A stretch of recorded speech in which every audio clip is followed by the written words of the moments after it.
Sanchez ay maituturing na eksperto sa financial management o tamang paghahawak at pagpapalago ng pera. Masipag yung Pinoy. Kitang-kita mo eh. Ang galing sila sa, maski pupunta ka sa mga, sabihin na natin, mga squatter area, lahat sila nagtatrabaho, may mga maliliit na negosyo, na ang nakikita ko, una, wala silang financial literacy. O kung gawin na natin mas klaro, no? Bobo sa pera ang Pinoy. hindi tayo marunong mag-handle ng pera, paano lumago yung pera. Hindi tayo nag-iipon.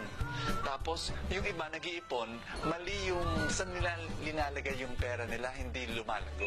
Magkaroon tayo ng tinatawag kong long-term projection. Kung gusto niyo yumaman, magkaroon kayo ng long-term plans sa buhay.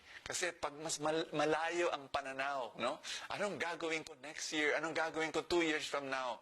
Siguro, magpaplano, mag-iipon, mag-iisip kung anong gagawin ko para mawala yung utang ko sa buhay. Sabi nga ni Bo, maski siya'y inakala noon na makamundo at masama ang pera.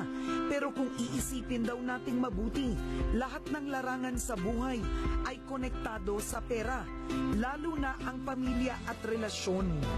Nakakagulat no, kahit kasambahay, driver o simpleng tao, pwede raw mag-invest sa stock market. Taasan ko yung sweldo, walang ipon. May ipon sila, pero alam naman natin yung buhay ng kasambahay, halos buong sweldo pinapadala sa probinsya. Awang-awa ako. Ang problema sa bangko, hindi pang long-term investment yan. Hindi lalago ang pera sa bangko. Yung isang simpleng tao pwede mag-invest sa stock market. Step by step, itinuro ni Bo sa mga kasambahay ang proseso sa likod ng pagsa-stock market. Number 1, you need to learn.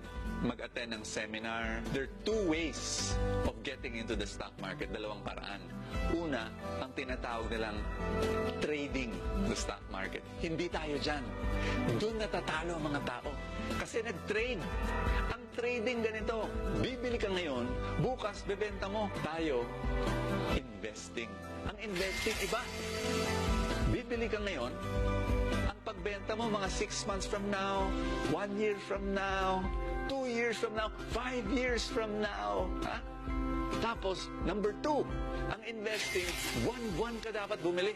Maski 1,000, 2,000 a month lang, buwan-buwan bumibili ka. Regular. Importante yan. Number 3, whether the market is up or down, bibili ka. Hindi mo tinatime ang market. Pag investing ka, doon ka lang sa top 20. Yung pinakahiganteng kumpanya, mag-aral. Kailangan huwag ka pumasok sa isang bagay na wala kang alam.